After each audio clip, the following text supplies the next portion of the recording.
महिला फुटबॉल खेलाड़ी एंतुड़ी शाल भाव परिचित केन्द्रापड़ा जिलार आली मिनी स्टाडियम प्रतिदिन एठारे 50 रु 60 महिला फुटबॉल अभ्यास करिथांती। एठारू ही निजस्व उद्यम रे अभ्यास करी अंचलर अनेक खेलाड़ी जातीय और आंतर्जातीय स्तर में राज्य और देश ପାଇଁ गौरव आनिछंती। तेणु एहाकु दृष्टि रे रखी पूर्व सरकार आली मिनी स्टाडियम रे 8 कोटी टंका व्यय महिला फुटबॉल एकाडेमी करने घोषणा करथिले। जहाँपरे एकाडेमी रे कार्य चालू रहुथिबा बेले एबे एही कामको आली क्रीड़ा विकास परिषद पक्षरु विरोध होइतला। फलरे एकाडेमी रो कार्य बंद हो जाइछि। जहाँपरे एबे एही कामको तुरंत सारिबा पई महिला फुटबॉल खेलाड़ी माने मुख्यमंत्री को गुहारी करिसंती। असुविधा आमर एकाडेमीटा होची एकाडेमीटा बंद करने से चाहूँगी। आ पूर्व आमर जो आम सरकार थिले से एकाडेमी पई आमर एठी आरंभ करथिले। आ एबे जो सरकार आसिलानी से चाहूँगी एठी एकाडेमी बंद करबे। एकाडेमी आज्ञा बंद कले एठी आमर पिला माने 60-70 पिला खेलुचंती एमानको जीवन पूरा अंधकार कर देबे।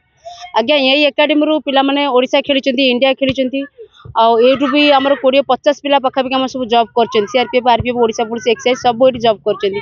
एमान बंद करचंती तो अनुरोध करा जाउची सेमाने एठी बंद न करंतु। क्रीड़ा मंत्री और मुख्यमंत्री प्रधानमंत्री तांको रिक्वेस्ट करा जाउची सेमाने एठी बंद न करंतु। एकाडेमी एटा एकाडेमी फुटबॉल एकाडेमी आज्ञा फुटबॉल आज्ञा महिला फुटबॉल एकाडेमी एटा होची। एठी पिला माने बहुत प्रैक्टिस आसी करूचंती। एमानकर गोटा विश्वास है कि आमर एठी भी सीनियर अपा मान जो सब चाकरी पाइछन माने खेली कि एमाने से आशा धरि के एठी आछंती।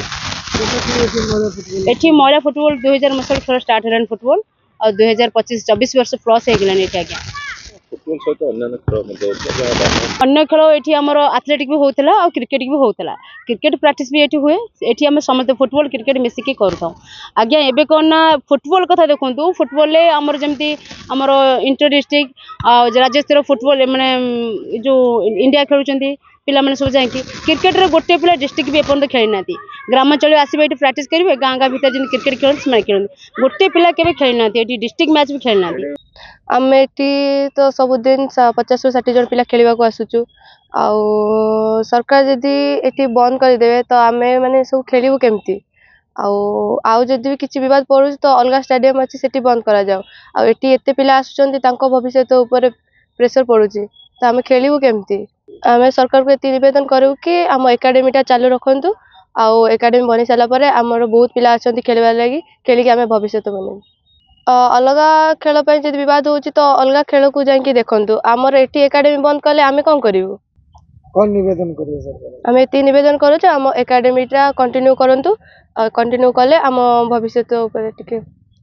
2023 मसीह एही मिनी स्टाडियम रे महिला फुटबॉल एकाडेमी लगी घोषणा करा जायथिला। 2024 मसीहा फेब्रुआरी मासरे तत्कालीन मुख्यमंत्री नवीन पट्टनायक एहार शिलान्यास करथिले। एही फुटबॉल एकाडेमी लगी पूर्व सरकार 8 कोटी 68 लक्ष घोषणा कले। 6 मास हेब एहार काम आरंभ होइतिला। एहा देखि महिला खेलाड़ी मानक मध्यरे खुशीर लहरी खेली जाइतिला। हेले एबे एही फुटबॉल एकाडेमी निर्माण काम को विरोध हेबा परे एहार काम पूरा पूरी बंद रहिछि। आली गस्तरे आसीथिबा क्रीड़ा मंत्री सूर्यवंशी सूरज को क्रीड़ा विकास परिषद सदस्य माने दाबी पत्र देवा सह मंत्री को एही पड़िया संपर्क में कहिथिले। जहाँपर मंत्री कहिसंती टीम सहित आलोचना करा जाई तुरंत एथिप्रति पदक्षेप निया जिवो। देखो ये कथा को नहीं कि अनेक दिन वाद विवाद रही अंचलवासी आग्रह जहाँ अच्छी से मुझे एठिक आसिकी देखाटा उचित मन कली। अंचलवासी जहाँ कथा थिला जहाँ कहबार थिला ताकू मध्य संपूर्ण रूपे आम शुणिलु। या उपरे आम वैषयिक तर्जमा करिके तार चूड़ांत रूप में तैयारी करा। आलीरू अश्विनी कुमार साहू रिपोर्ट, महाभारत लाइव।